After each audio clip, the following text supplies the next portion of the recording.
নমস্কার, আমার নাম অনিন্দ। আমি খড়গপুর শহরে একটা ক্লাউড কিচেন আর কেটারিং সার্ভিস অপারেট করি। কার্তিক পূর্ণিমা দিন আমাদের কিচেনে 50 থেকে 60 জনের একটা পুরোপুরি নিরামিষ খাবারের আয়োজন হয়েছিল। ওটারই একটা ছোট ভিডিও আজকে আপনাদের সাথে আমি শেয়ার করছি। সকাল থেকেই রান্না শুরু হয়ে গেছিলো। এখানে পটল কেটে রাখা হয়েছে, কপি কেটে রাখা হয়েছে, 7.5 থেকে 8 কিলো মতন বাঁশকাঠি চাল ভেজানো হয়েছিল। প্রতিটা জিনিসের যে কোয়ালিটি ওটা আমি একটু ভালো রাখার চেষ্টা করি সবসময়, যাতে টেস্টটাও অটোমেটিক্যালি ভালো হোক।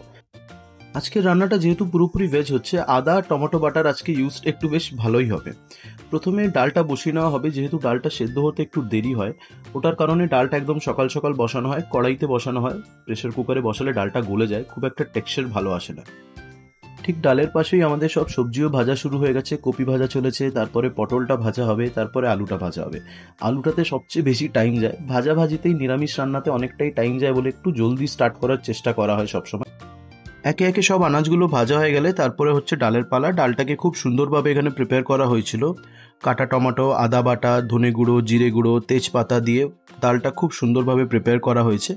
ডালে কিছু সবজিও দেওয়া হয়েছিল। ডালটাকে ভালো করে ফুটিয়ে ওটাতে গরম মশলা আর ঘি লাস্টে দেওয়া হবে। তারপরে ডালটা আমাদের এখানে কমপ্লিট হবে। এবার ডালের পরে আমরা স্টার্ট করব হচ্ছে সবজিটা বানানো।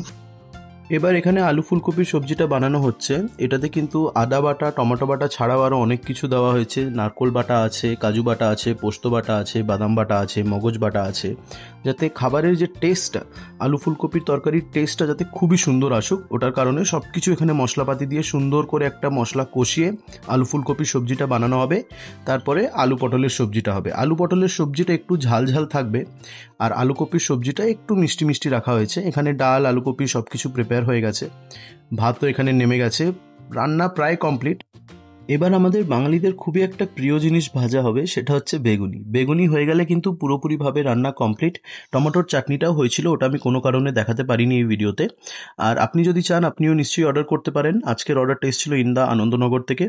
ছোট অর্ডার হোক বা বড় অর্ডার হোক, ঘরে ছোটোখাটো অনুষ্ঠান হোক, কিছু হোক, আপনি অর্ডার করতে পারেন। একবার টেস্ট করে দেখতে পারেন, আশা করি আপনাদেরও পছন্দ হবে।